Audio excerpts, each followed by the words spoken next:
Ma'am আসসালামু আলাইকুম। ওয়ালাইকুম সালাম।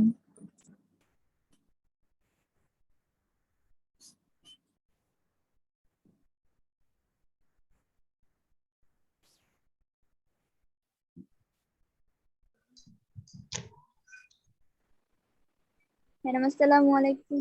ওয়ালাইকুম সালাম।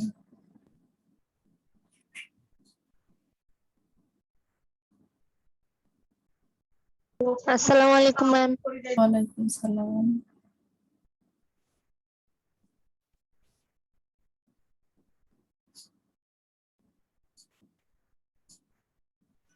আসসালামু আলাইকুম ম্যাম। ওয়ালাইকুম সালাম।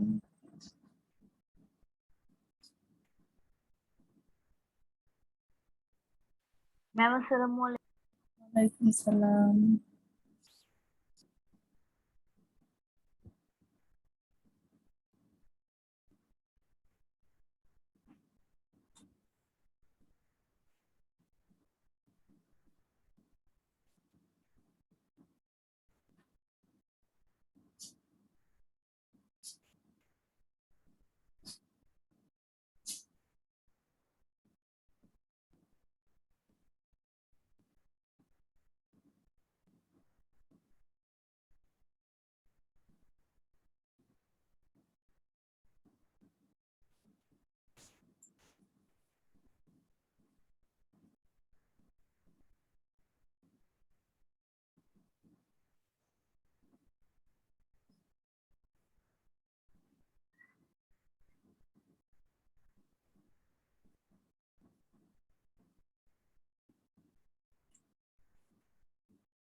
সবাই স্ক্রিন দেখতে পাচ্ছ, হোয়াইট বোর্ড? জি মিস। আচ্ছা, গতদিন আমরা লাস্টের দিকে একটা বিক্রিয়া কমপ্লিট করেছিলাম পটাশিয়াম পারম্যাঙ্গানেটের সাথে সালফিউরিক অ্যাসিডের উপস্থিতিতে হাইড্রোজেন পার অক্সাইডের। ওই বিক্রিয়াটা করেছিলাম, বাট ওইটার থেকে একটা পরীক্ষায় প্রশ্ন আসে, একটা ম্যাথমেটিক্যাল প্রবলেম আসে, সেটা আজকে সলভ করব। এখন কেউ যদি ওই আয়ন ইলেকট্রন সমতার মাধ্যমে বিক্রিয়াটা কমপ্লিট করতে না পারো, তাহলে কিন্তু সেই অঙ্কটা পারবে না। এজন্য তোমাদের অবশ্যই আয়ন ইলেকট্রন মেথডের মাধ্যমে কিভাবে বিক্রিয়া সম্পন্ন করা হয় সেটা জানতে হবে। আমি প্রশ্নটা লিখছি।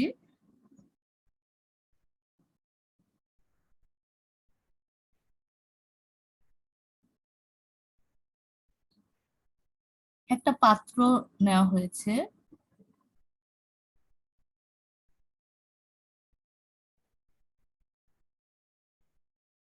একটু ভালো করে খেয়াল করবে সেই পাত্রে কি কি রয়েছে। দেখো, 15 ml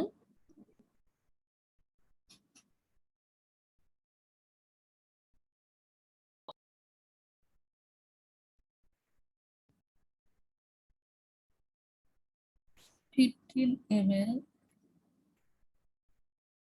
0.3 মোলার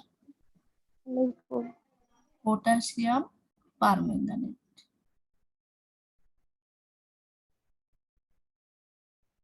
একজন একজন করে আসতে আছে, শুরুর দিকে সবাই এসে গেলে ক্লাসটা মনোযোগ দিয়ে নেওয়া যায়। একজন একজন করে আসতে আছে, তাকে অ্যাড দিতে দিতেই লিখা পিছিয়ে যাচ্ছে। 1.5 গ্রাম। আর এটার সাথে কি অবিশুদ্ধ 1.5 গ্রাম অবিশুদ্ধ আয়রন। এর মধ্যে কি মেশানো হচ্ছে? মেশানো হচ্ছে সালফিউরিক অ্যাসিড। এটা উদ্দীপক। সেই উদ্দীপকের আলোকে যে প্রশ্নটা তোমাদের কমপ্লিট করতে হবে, উদ্দীপকের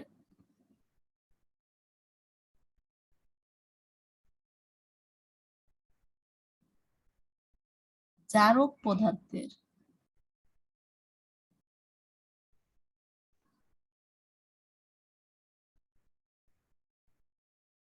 পূর্ণ প্রশমনে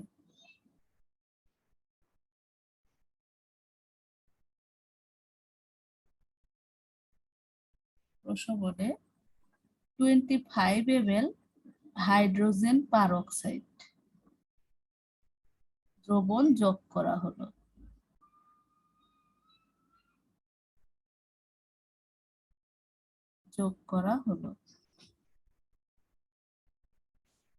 H2O2 মানে হাইড্রোজেন পারঅক্সাইডের ঘনমাত্রা নির্ণয়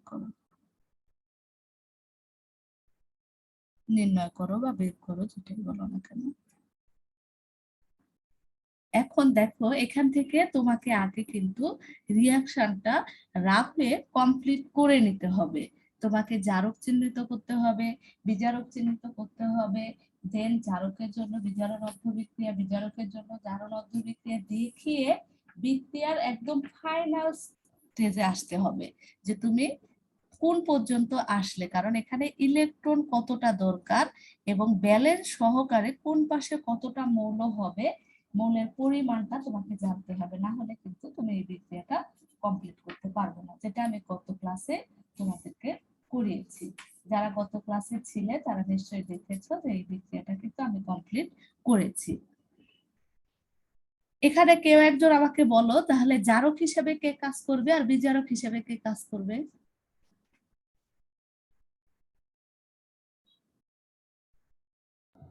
জারক পটাশিয়াম পারম্যাঙ্গানেট, তারপরে আর আর বিজারক হাইড্রোজেন পারঅক্সাইড।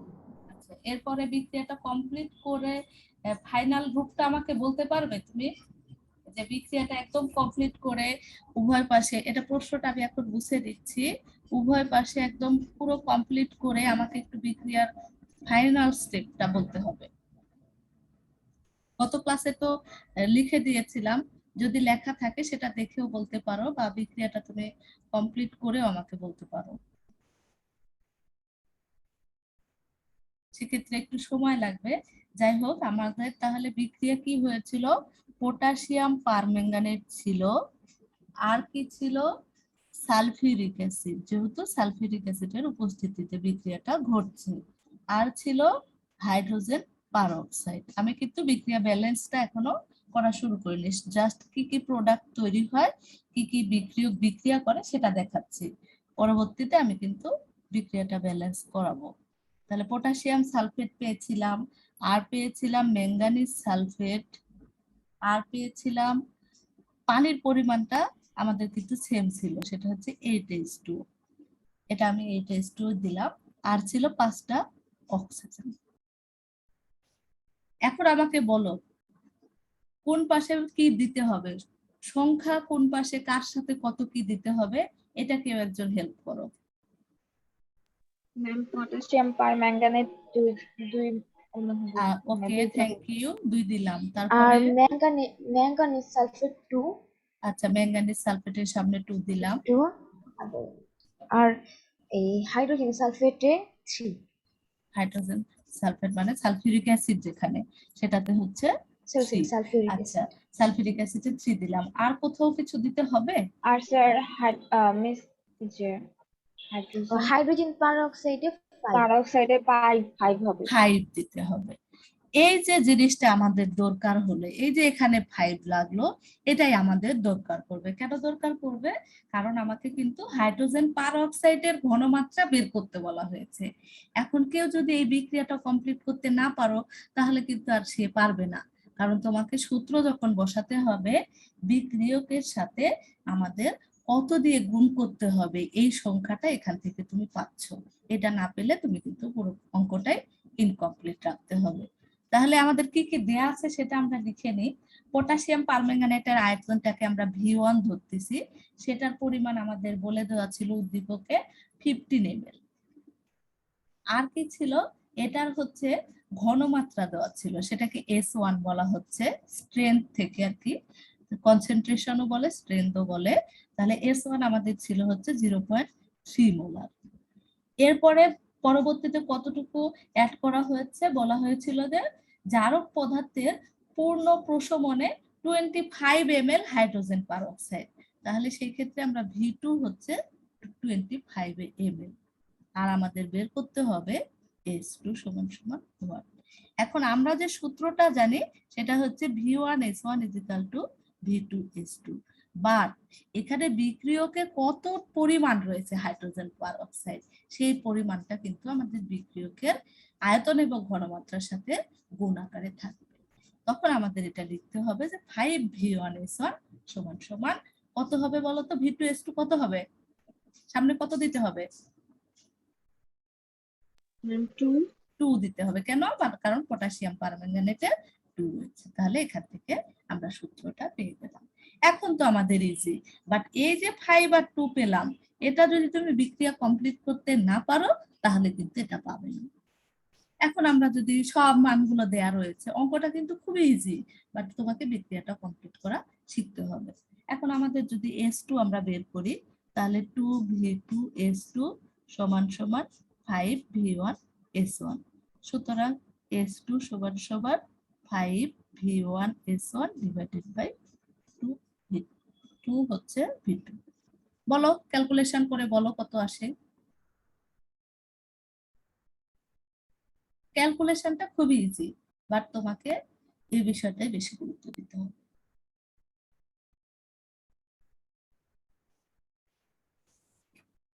বলো কত আসে বলো। 0.45। 0.45 একক কি হবে বলো? মোলারিটি। মোলারিটি। তাহলে 0.45 m। বুঝতে পেরেছো না? জি ম্যাম। আচ্ছা, এই যারা ওই যে বিক্রিয়া কমপ্লিট করতে পারো তারা কিন্তু খুব সুন্দর বুঝেছে। যারা বিক্রিয়া কমপ্লিট করা যে মনোযোগ দিয়ে শুনলে না, এতগুলো ক্লাস করলাম, তারা কিন্তু খুব বিপদে পড়বে। যাই হোক, ওটা নিয়ে গত ক্লাসে অনেক বকাবকি করেছি, আজকের ক্লাসে আর কোনো বকাবকি করতে চাই না। এবার আমরা শিখবো হচ্ছে আয়োডোমিতি। আয়োডিমিতিটা আমি 2-3টা ক্লাস আগে এটা শিখিয়েছিলাম, জানি না তোমরা কতটা শিখেছো। আর আজকে আমি আয়োডোমিতি নিয়ে আলোচনা করব। দুইটা নাম থেকে তোমাদের কিছু বেসিক জিনিস জানতে হবে, যেমন আয়োডিমিতি যদি বলে সেটা ডি, তার মানে সরাসরি আয়োডিন যোগ করতে হবে। আর আয়োডোমিতি মানে আয়োডিন আছে এমন কোন যৌগ যুক্ত করে সেখান থেকে আয়োডিনটাকে বিমুক্ত করে নিয়ে আসতে হবে। এই দুইটা জিনিসই পার্থক্য। আয়োডিমিতি আয়োডিন সরাসরি যোগ করব, আর আয়োডোমিতি পটাশিয়াম আয়োডাইড দিয়ে সেখান থেকে আয়োডিনকে রিলিজ করে নিয়ে আসবো। এই প্রক্রিয়াটা টাইট্রেশন পদ্ধতিতে করা যায়। পরবর্তীতে প্রথমে বিক্রিয়াকে মিশিয়ে অন্ধকারে 5 মিনিট রেখে দিতে হয়।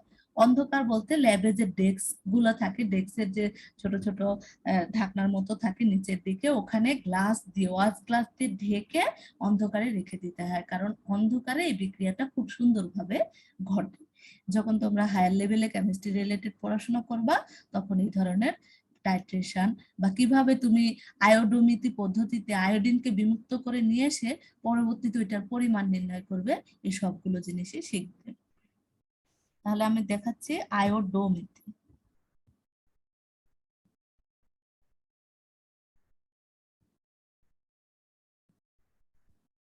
এখানে মেন যে বিক্রিয়াটা ঘটে সেটা হচ্ছে, আমি প্রথমে একটু দেখাচ্ছি, কারণ না দেখালে তোমরা এখানে যেহেতু পুরো বিক্রিয়ার কথা বলা নাই, কার সাথে কি বিক্রিয়া করবে এরকম কিছু বলা নেই, এজন্য বিক্রিয়ার ফার্স্ট স্টেপটা তোমাদের দেখাতে হবে।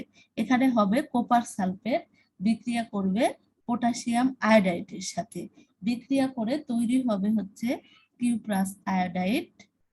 এটা CuI লিখলেও হয়, Cu2I2 লিখলেও হয়, কারণ 2 আমরা কেটে দিতে পারি। আর তৈরি হবে পটাশিয়াম সালফেট, আর তৈরি হবে আয়োডিন। এই যে আয়োডিনটাকে বিমুক্ত করে নিয়ে আসা হচ্ছে।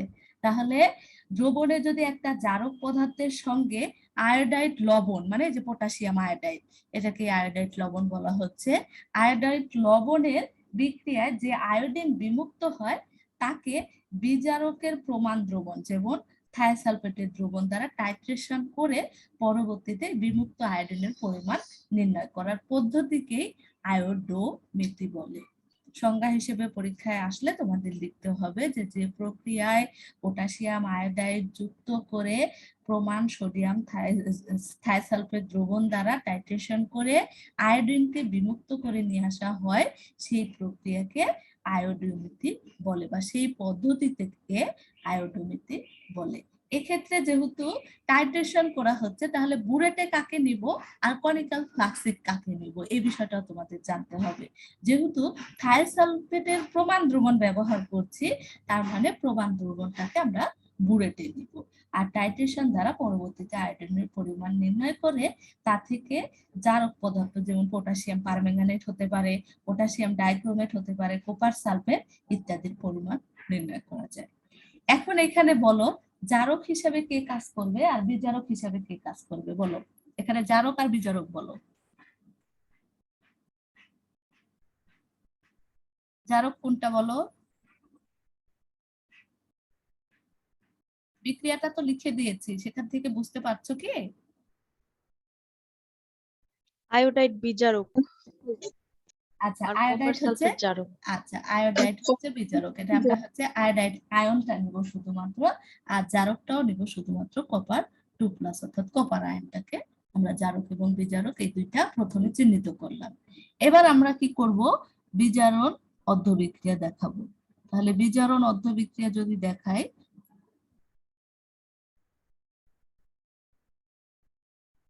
তাহলে কি দেখতে পাচ্ছি, কপার 2+ থেকে তৈরি হবে কপার। তাহলে এখানে +2 থেকে হলো হচ্ছে 0। কয়টা ইলেকট্রন গ্রহণ করবে? দুইটা। তাহলে এখানে 2টা ইলেকট্রন গ্রহণ করবে। এটা আমরা 1 নম্বর দিয়ে রেখে দিলাম। এরপরে জারণ অর্ধবিক্রিয়া যখন হবে তখন আমরা কি দেখতে পাচ্ছি, আয়োডাইড থেকে তৈরি হবে আয়োডিন। তাহলে এখানে আয়োডিন যেহেতু 2টা হয়ে গেল এখানে সামনে 2 দিতে হবে। তাহলে একটার জন্য আমরা দেখতে পাচ্ছি -1, যখনই 2 দিলাম তার মানে এটা -2 থেকে 0 হয়ে গেল। তাহলে -2 থেকে 0 হয়ে গেলে কয়টা ইলেকট্রন ত্যাগ করতে হবে? দুইটা। 2টা ইলেকট্রন ত্যাগ করতে হবে। দেখো বিক্রিয়াটা কিন্তু খুবই ইজি, যারা এই যে বুঝেছো খুব সুন্দরভাবে রেসপন্স করতেছো। রেসপন্স করলে ক্লাস নিতে খুব মজা লাগে, না হলে বোরিং লাগে ক্লাস নিতে। যাই হোক এখন দেখো এখানে 1 এবং 2 নং বিক্রিয়ায় ইলেকট্রন কিন্তু সমান রয়েছে, যার কারণে সমীকরণকে কোনো সংখ্যা দিয়ে আমাদের গুণ করার প্রয়োজন নেই, যেহেতু দুই পাশে ইলেকট্রন সমান রয়েছে। জাস্ট আমরা এখন কি করব, বিক্রিয়াটাকে যোগ করে দেব। যোগ করে দিলে আমাদের ইলেকট্রন ইলেকট্রন কেটে যাবে, কেটে যাওয়াটা দেখানোর প্রয়োজন নেই, জাস্ট এমনি এখান থেকে বাদ দিয়ে লিখলেই হয়ে যায়। তাহলে আমরা কি পাচ্ছি, কপার 2+ পাবো, আর কি পাবো, সাথে পাবো হচ্ছে 2 আয়োডাইড আয়ন, আর এদিকে আমরা পাচ্ছি হচ্ছে কপার প্লাস হচ্ছে আয়োডিন।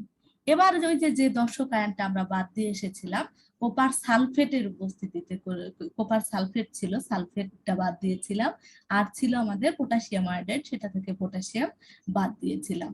এখন ওই দর্শক আয়ন যেটা আমরা বাদ দিয়েছি সেটা আবার এখানে অ্যাড করে দেব। অ্যাড করে দিলে আমরা কি পাবো, বিক্রিয়াটা আমরা তাহলে পাবো হচ্ছে কপার সালফেট প্লাস হচ্ছে পটাশিয়াম আয়োডাইড। এরপরে ওইদিকে আমাদের রয়েছে কপার প্লাস হচ্ছে আয়োডিন। এটা আমরা আমাদের বিক্রিয়ার মাধ্যমে পেলাম। এখন ওই যে দর্শক আয়ন যে যোগ করলাম তার জন্য আমরা কি করতে পারবো, এখানে আমাদের কি হবে, যেহেতু এখানে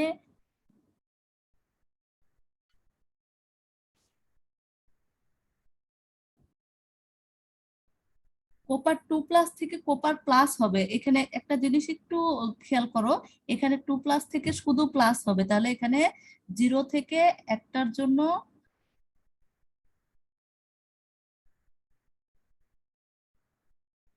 দুইটা কপার, প্রত্যেকটাতেই 2টা কপার রয়েছে। এখানে একটা জিনিস একটু খেয়াল করো, এখানে 2 কপার হবে কারণ ওখানে কপার সালফেট 2 মলিকুল নিতে হবে, এজন্য এখানে 2 কপার প্লাস। তাহলে +2 থেকে +1 হচ্ছে একটার জন্য, তাহলে 2টার জন্য 2টা ত্যাগ করতে হবে। তাহলে এখান থেকে আমরা কি পেলাম, কপার প্লাস পেলাম আর হচ্ছে আয়োডিন পেলাম। এখন এর সাথেও যদি আমরা দর্শক আয়ন যোগ করি তাহলে এখানে আমরা কি পাবো, কিউ প্লাস আয়োডাইড আর পাবো আয়োডিন তো আগে থেকেই ছিল, এবার ব্যালেন্স করার জন্য আর কি কি প্রয়োজন পরবর্তীতে আমরা সেটা দিব। এখন আমাকে কেউ একজন রেসপন্স করো যে এখানে কার সামনে কত দিতে হবে।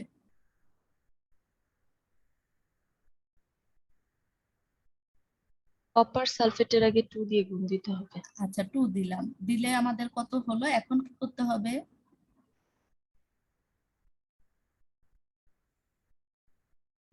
আয়োডিন দেখো, উৎপাদে আয়োডিন কয়টা দেখো, ম্যাম 4টা। 4টা, তাহলে পটাশিয়াম আয়োডাইডের আগে 4 দিলাম। 4 দিতে হবে। 4 আচ্ছা, তারপরে এখন দেখো তো কি বেশি হয়েছে, পটাশিয়াম কয়টা হয়েছে, ম্যাম দুইটা ম্যাম 4টা। পটাশিয়াম সালফেট হবে।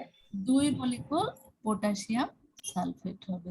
তাহলে আমাদের বিক্রিয়াটা কমপ্লিট হয়ে গেল। এখন ওই যে শুরুতে যখন বিক্রিয়া দেখিয়েছিলাম তখন কিন্তু এই সংখ্যাগুলো ছিল না, এখানে সংখ্যা এখানে সংখ্যা, এবং পটাশিয়াম সালফেট যে তৈরি হলো এটা কেন তৈরি হলো, বিক্রিয়ায় বিক্রিয়ক এবং উৎপাদের মৌল সংখ্যা সমান করার জন্য। এটা কি বুঝতে পেরেছো? জি মিস। আচ্ছা, তাহলে এখান থেকে আমরা জানলাম যে আয়োডোমিথি বিক্রিয়াটা কি হচ্ছে, যে যে বিক্রিয়া সাধারণত জারক পদার্থের সঙ্গে আয়োডাইড লবণের বিক্রিয়ায় আয়োডিন বিমুক্ত হয় তাকে বিজারকের প্রমাণ দ্রবণের সাহায্যে টাইট্রেশন করে আয়োডিনের পরিমাণটাকে বিমুক্ত করে নিয়ে আসা হয়, সেই প্রক্রিয়াকে বা সেই পদ্ধতিকে আয়োডোমিথি বলে।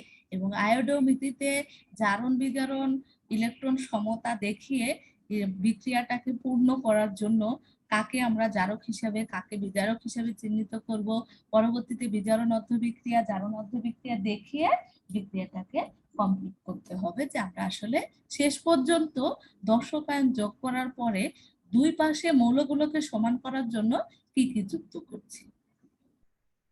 আশা করি সবাই বুঝতে পেরেছো। এখন আমাকে একটু কেউ বলো যে আয়োডিমিথিটা আমি তোমাদের সম্ভবত রেকর্ড ক্লাসে দিয়েছিলাম, ওইটা কি তোমরা বুঝতে পেরেছিলে, রেকর্ড ক্লাসটা দেখেছিলে বা বুঝতে পেরেছিলে, কেউ বলো দেখি।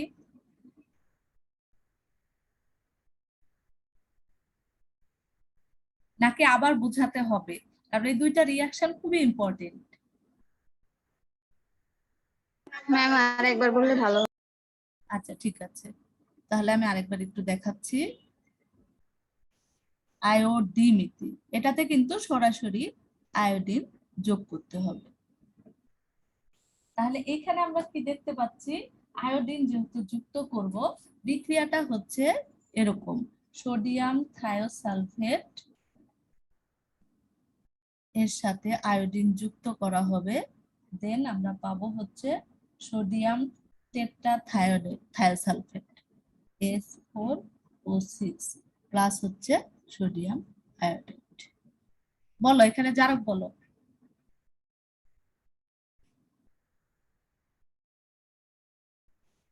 জারক আর বিজারক চিহ্নিত করো। এখানে জারক হচ্ছে আয়োডিন আচ্ছা, আর আয়োডিন, বিজারক বিজারক হচ্ছে thiosulphate So- ion. Thiosulphate ion, শুধু থায়োসালফেট আয়নটুকু নিব, কারণ ওই ধাতব যেগুলো থাকে সেগুলো নিলে পরবর্তীতে বিক্রিয়াটা কমপ্লিট করতে ঝামেলা করতে হয়, এজন্য শুধুমাত্র সোডিয়ামটাকে বাদ দিয়ে আমরা শুধু থায়োসালফেট আয়ন নিব, অর্থাৎ H2O3 2-, এটা আমরা নিচ্ছি, যৌগমূলকটা শুধু নিব। তাহলে আমরা বিজারণ অর্ধবিক্রিয়া যদি দেখাই কি পাবো, আয়োডিন থেকে তৈরি হবে হচ্ছে আয়োডাইড। তাহলে ব্যালেন্স করার জন্য এখানে 2 দিতে হচ্ছে, একটার জন্য আয়োডিন এখানে যেহেতু নিরপেক্ষ অণু, তাহলে 0 থেকে হলো হচ্ছে -2 দুইটার জন্য, তাহলে কয়টা ইলেকট্রন গ্রহণ করতে হবে, দুইটা ইলেকট্রন গ্রহণ করতে হবে। তাহলে এটা 1 নম্বর। পরবর্তীতে জারণ অর্ধবিক্রিয়া যদি দেখাই তাহলে কি হবে, এখানে থায়োসালফেট আয়ন থেকে তৈরি হবে টেট্রাথায়োনেট আয়ন।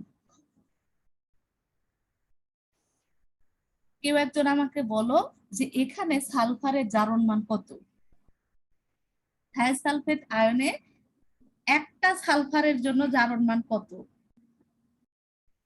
ম্যাম +6। একটু ভালো করে খেয়াল করে বলো। +3 আরেকটু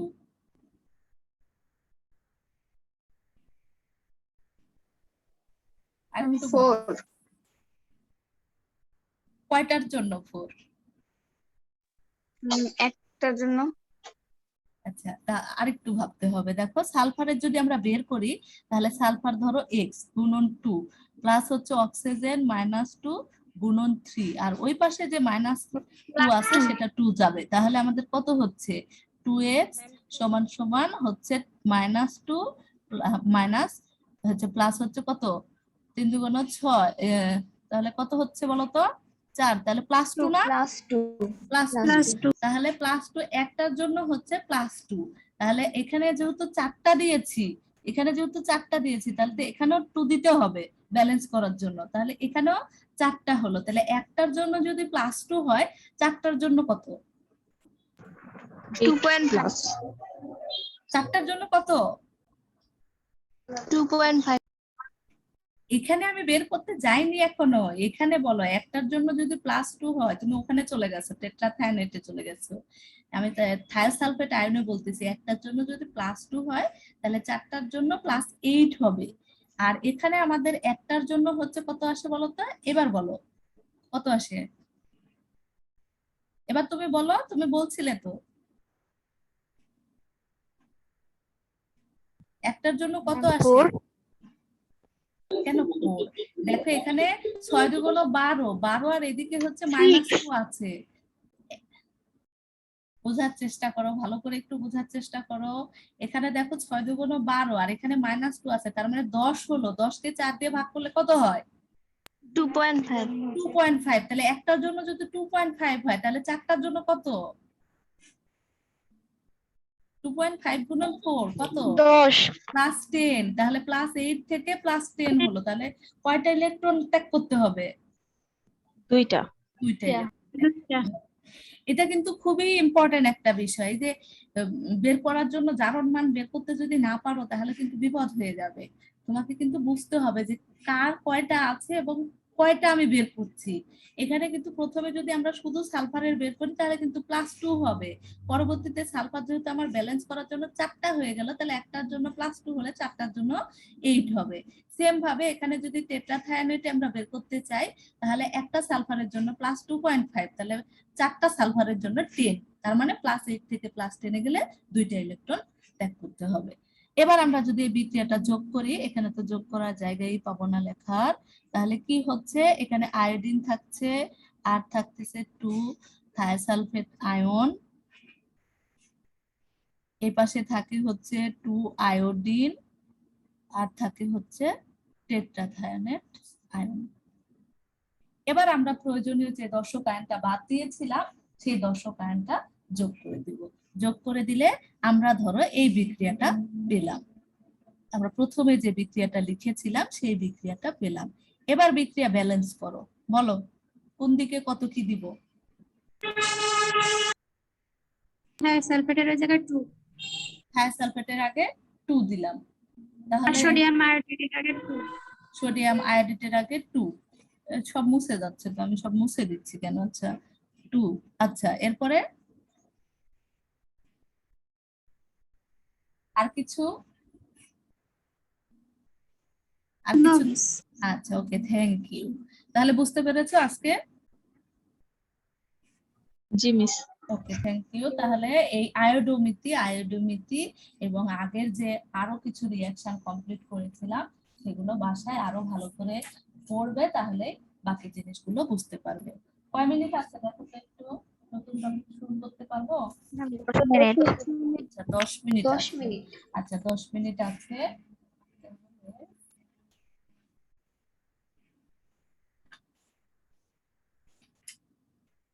পরবর্তীতে 2টা HW দিব, তাহলে ছোট্ট একটা টপিকস পড়াবো, পড়ে আমরা এখান থেকে চলে যাব, সেটা হচ্ছে টিংচার আয়োডিন।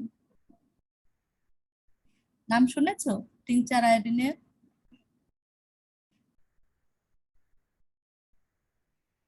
কেউ কি নাম শুনেছো? মিস। শোনোনি, আচ্ছা ঠিক আছে।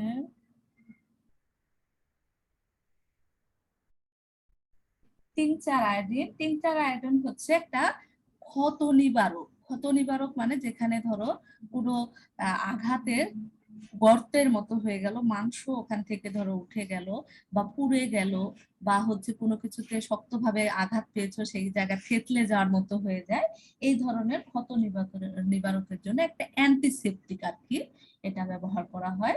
এটা প্রথমে 1908 খ্রিস্টাব্দে ব্রিটেনের একজন সার্জিক্যাল ডাক্তার আর কি, যেটা সার্জন বলা হয় আর কি, উনি কি করেন, ডেটলের ব্যবহার তখন কিন্তু ওইভাবে জনপ্রিয় ছিল না। এর আগে সাধারণত ফার্স্ট এইড বক্সে এই টিংচার আয়োডিনটা ব্যবহার করা হয়। বর্তমানে যেটা আমরা অ্যান্টিসেপটিক হিসেবে ডেটল, স্যাভনল এগুলো ব্যবহার করি, অতীতে এটা না করে এই টিংচার আয়োডিনটা ব্যবহার করা হয়।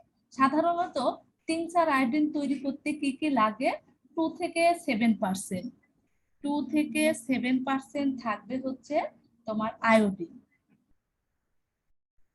আর কি থাকবে? 2.1 থেকে 2.6 গ্রাম থাকবে হচ্ছে পটাশিয়াম আয়োডাইড। এই দুইটাকে কি করতে হবে? 15 ml ইথানলে, ইথানলের সংকেত বলো তো কেউ, ইথানলের সংকেত বলো।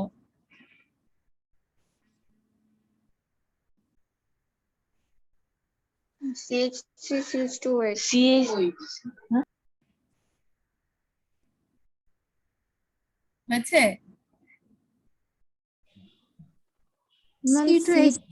জি মিস, এটা হয়েছে। একজন বলছে হয়েছে, একজন কনফিউশনে আছে। কনফিউশন তার মানে যোগের সংকেতে তোমাদের প্রবলেম আছে। যাই হোক, ইথানলে আমরা মেশাবো কাকে? দেখো 2 থেকে 7% আয়োডিন আর 2.1 থেকে 2.6 গ্রাম পটাশিয়াম আয়োডাইড। এই দুইটা যখন 50 ml ইথানলে আমরা মেশাবো, তখন কি হবে? দ্রবণের মোট আয়তন সাধারণত এমন ভাবে করা হবে যে সেটা হচ্ছে 100 ml এ পরবর্তীতে কনভার্ট করা হবে। এইটাকেই বলা হয় টিংচার আয়োডিন। তাহলে পরীক্ষা যদি প্রশ্ন আসে যে টিংচার আয়োডিন তৈরি করতে কি কি লাগে, তাহলে বলতে হবে আয়োডিন লাগে, পটাশিয়াম আয়োডাইড লাগে, আর লাগে হচ্ছে ইথানল। এই সবগুলো মিশিয়ে আমরা যদি 100 ml তৈরি করি তাহলে সেটাকে টিংচার আয়োডিন বলে। এবং এইটার মোলারিটি পরীক্ষায় আসে যে এটার মোলারিটি সাধারণত কত থাকে। এটার মোলারিটি সাধারণত 0.07 থেকে 0.087 মোলার পর্যন্ত হয়। টিংচার আয়োডিন সম্পর্কে এটুকুই পড়া। আর এটা সাধারণত যে বললাম যে এটা অণুজীব ধ্বংস করে ক্ষত নিবারণ করে। একই সাথে টিংচার আয়োডিনকে সাধারণত দ্রাবক অ্যালকোহল, দ্রাবক বলতে আমি বোঝাচ্ছি যারা অন্যকে দ্রবীভূত করতে পারে। আমরা সাধারণত পানিকেই সার্বজনীন দ্রাবক হিসেবে ব্যবহার করি। এছাড়া ইথানল বলো, আরো অনেক এরকম দ্রাবক রয়েছে, তেমনি একটা দ্রাবক হচ্ছে এই টিংচার আয়োডিনের দ্রবণ। এটা কি করে? অণুজীবের গ্রোথটাকে বাধা প্রদান করে, যেটা অণুজীবগুলো অনবরত কিন্তু বংশ বিস্তার করে, বংশ বিস্তার করে যেন সেই ক্ষতটা আরো বেশি বাড়িয়ে না দেয় সেটা নিবারণ করার জন্য। যেমন আমরা অ্যান্টিসেপটিক যেগুলো ব্যবহার করি, অথবা অনেক বেশি মারাত্মক ক্ষতিগ্রস্ত হলে আমরা সাধারণত অ্যান্টিবায়োটিক গ্রহণ করি। ওই অ্যান্টিবায়োটিকও কিন্তু অনেকটাই অ্যান্টিসেপটিকের মতোই কাজ করে। সেটা আমরা মুখে খাই, ওরাল ওষুধ, আর যেটা আমরা লাগাই সেটা তো আমাদের বাহ্যিকভাবে ব্যবহারের জন্য ব্যবহার করা হয়। এই ছিল হচ্ছে টিংচার আয়োডিন সম্পর্কে পড়া। এখন আমি তোমাদেরকে 2টা HW দিব, খুব মনোযোগ দিয়ে শুনবে এবং লিখে নিবে খাতায়। আগামী ক্লাসে আগে HW গুলো জিজ্ঞেস করা হবে, দেন অন্য পড়াশোনায় যাওয়া হবে। তোমাদের প্রত্যেককে HW করতে হবে। HW করে আগামী ক্লাসে আমি যখন জিজ্ঞেস করব অবশ্যই তোমাদের বলতে হবে। যাকে যখন জিজ্ঞেস করবে সে তখন বলবে। 1 নং HW যেটা 1 নং দিয়ে লিখি, তাহলে তোমাদের লিখতে সুবিধা হবে। কয়েক মিনিট সময় আছে, অথচ এখনো ক্লাসে সবাই ইন হতে চায়। আচ্ছা, লিখো সবাই। লঘু সালফিউরিক অ্যাসিড মিশ্রিত, যদিও তোমাদের এখন অনেক অ্যাসাইনমেন্ট লেখা, কিন্তু তারপরেও পড়াশোনা, ক্লাসের পড়াশোনার অগ্রগতিও তো থাকতে হবে। শুধু অ্যাসাইনমেন্ট নিয়ে থাকলে হবে না, ক্লাসের পড়াশোনার সাথেও তাল মেলাতে হবে। মিস, আমার একটা কথা বলার ছিল। বলো। মিস আমাদের অ্যাসাইনমেন্টটা পাবলিশ হয় সোমবার না হলে মঙ্গলবারে, আর আমাদের জমা দিতে হয় বৃহস্পতিবারে। আমাদের অ্যাসাইনমেন্টের সপ্তাহ যত বাড়তেছে আমাদের অ্যাসাইনমেন্টের সাইজ গুলো তত বাড়তেছে, আমাদের উপর অনেক চাপ হয়ে যাচ্ছে মিস। সবাই পাচ্ছে 1 সপ্তাহ করে আর আমরা পাচ্ছি 2-3 দিন পর্যন্ত। আচ্ছা, এই বিষয়টা তোমরা মিস, জানালে। এমনও হচ্ছে আমরা যেদিন জমা দিব ওই দিন লিখে শেষ করে তারপরে জমা দেওয়া লাগতেছে। আচ্ছা, ম্যাম আমরা সারা রাত করেও শেষ করতে পারি না, এরকম একটা অবস্থা হয়। যাওয়ার আগ মুহূর্ত পর্যন্ত আমাদের লেখা শেষ হয় না, মানে শেষ করতে হয়, এরকম একটা বিষয় হয়ে যায়। আচ্ছা, বুঝতে পেরেছি আমি তোমাদের প্রবলেমের কথা। এটা যেমন আমাকে বললে আমি বলবো। আর হচ্ছে যেহেতু ওই যে বললাম যে এই প্যান্ডেমিক সিচুয়েশনে টিচারদেরকেও প্রতিদিন ওইভাবে আসলে কলেজে ডাকাটা ওইভাবে ইয়ে দেখায় না, যেহেতু সব প্রতিষ্ঠান বন্ধ। তারপরে আমরা প্রতি বৃহস্পতিবার যেহেতু কলেজে যাই, এই জন্য ওই দিনের ডেটটা করা হয়েছে। আচ্ছা, তোমরা আমাকে জানালে আমি বিষয়টা জানাবো, ঠিক আছে? পরবর্তীতে আমি তোমাদের জানাবো যে আমি কর্তৃপক্ষকে না হয় বলবো, কিন্তু এটা কতটা কার্যকর কি হবে আমি জানি না, কারণ ওই যে বললাম সব টিচার ওই দিন যায়। আবার তোমাদের যদি আলাদা দিনের জন্য এত পরে পাবলিশ হওয়ার কারণ কি? সপ্তাহটা কি শুরু হয় সোমবার থেকে তোমাদের অ্যাসাইনমেন্টের? জি ম্যাম, সোমবার থেকে আমাদের শুরু হয়, কিন্তু আমরা তো বৃহস্পতিবার গিয়ে জমা দিয়ে আসি। তো বৃহস্পতিবার তো আমরা কোশ্চেন পাই না, সোমবার দিন রাত্রেবেলা পাই বা সকালবেলা দুপুরের পরে পাই, এরকম হয়। তো আমাদের তো লিখাও শুরু করতে হয়, অনেক লিখা থাকে, লিখাও শেষ করা যায় না, রাত্রেবেলা লিখেও শেষ করা যায় না। তো আরো অসুস্থ হয়ে যাই এই অ্যাসাইনমেন্ট করতে করতে। রবি বা সোমবারে হলে ভালো হয়, বৃহস্পতিবার ঠিক ওদিকে জি ম্যাম, রবিবার অন্যান্য সোমবারে তো কলেজেও করা যাবে না বাবা, তোমাদের বুঝতে হবে। দেখো, আমাদের কিন্তু সমস্ত টিচারদেরই কিন্তু প্রত্যেক দিনই ক্লাস থাকে। এই প্রত্যেক দিন ক্লাস থাকার কারণে এর আগে কিন্তু 2-3 দিন ওরকম করা হয়েছিল, বিভিন্ন ডেটে কিন্তু নেওয়া হয়েছিল। বাট পরবর্তীতে কি প্রবলেমটা দেখা দিল, যে যে টিচারের ডিউটি থাকে ওই টিচারের ধরো ওই দিন ক্লাসও রয়েছে, ওই টিচারের ক্লাসটা তখন পরবর্তীতে ইউটিউবে দিতে হয় বা ক্লাস নিয়ে রিশিডিউল করতে হয়। এই যে বিভিন্ন ধরনের প্রবলেম, এই প্রবলেম গুলো মাথায় রেখে কর্তৃপক্ষ এই ডিসিশনটা নিয়েছে যে প্রতি বৃহস্পতিবার কিন্তু আমাদের অফ ডে, ম্যাম আমাদের তারপরে কিন্তু আমরা উঠে ক্লাস যাচ্ছি। হয় তাহলে, হ্যাঁ ম্যাম আমাদের তো 1টা পর্যন্ত ক্লাস হয়, তাহলে আমরা 1টার পর থেকে জমা দিতাম, এরকম হলেও ভালো হতো ম্যাম। বা 2টা থেকে 3টা বা 1টা থেকে 3টা এরকম যদি আমাদের জমা নিতেন তাও ভালো হতো ম্যাম, আমরা আরো কয়েকটা দিন সময় পেতাম। মানে এখন আমরা 3 দিন থেকে 3.5 দিনের মতো সময় পাচ্ছি ম্যাম, লেখা শেষ করা অনেক কষ্ট হয়ে যায়। আচ্ছা, ঠিক আছে, তোমরা বললে আমাকে, দেখি আমি বলবো, ঠিক আছে? আচ্ছা, এটা 1 নাম্বার SW, এটা একটু লিখে নাও। আমি 2 নাম্বারটা একটু তাড়াতাড়ি করে লিখতেছি। কয় মিনিট আছে দেখো তো, সময় কি শেষ? 1 মিনিট আছে। 1 মিনিট আছে, তাহলে তো আর একটা লিখতেই পারবো না। আচ্ছা, আর একটা 1 মিনিটের মধ্যে দেখি যতটা লেখা যায়। লঘু H2SO4 এর উপস্থিতিতে, আমি শুধু সংকেতটা লিখতেছি, এর উপস্থিতিতে বিক্রিয়া ঘটাতে হবে কার, এগুলো আমি করিয়েছি। উপস্থিতিতে করতে হবে হচ্ছে পটাশিয়াম পারম্যাঙ্গানেটের সাথে হাইড্রোজেন সালফাইড, ঠিক আছে? সংক্ষেপে লিখে দিলাম। সালফিউরিক অ্যাসিডের উপস্থিতিতে পটাশিয়াম পারম্যাঙ্গানেটের সাথে হাইড্রোজেন সালফাইডের বিক্রিয়া করতে হবে। আর প্রথমটা হচ্ছে লঘু সালফিউরিক অ্যাসিড মিশ্রিত সোডিয়াম ডাইক্রোমেটের সাথে সোডিয়াম অক্সালেট এই রিডক্স বিক্রিয়াটির অর্ধ বিক্রিয়ার সাহায্যে লিখবে। এটা কিন্তু আমি করাই নাই, আমি দেখতে চাই তোমরা এটা পারো কিনা।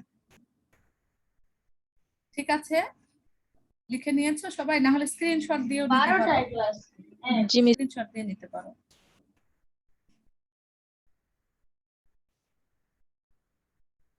প্রতি সপ্তাহে কয়টা অ্যাসাইনমেন্ট থাকে? 2টা না? জি মিস। ম্যাম 2টা অ্যাসাইনমেন্ট যদি তোমরা সোমবারেও পাও, মঙ্গলবারে, বুধবারে, বৃহস্পতিবার 12টার আগ পর্যন্ত, যদিও সকাল থেকে তোমাদের ক্লাস থাকে, ওই সময়টা লেখা হয় না, লিখতে পারবা তোমরা।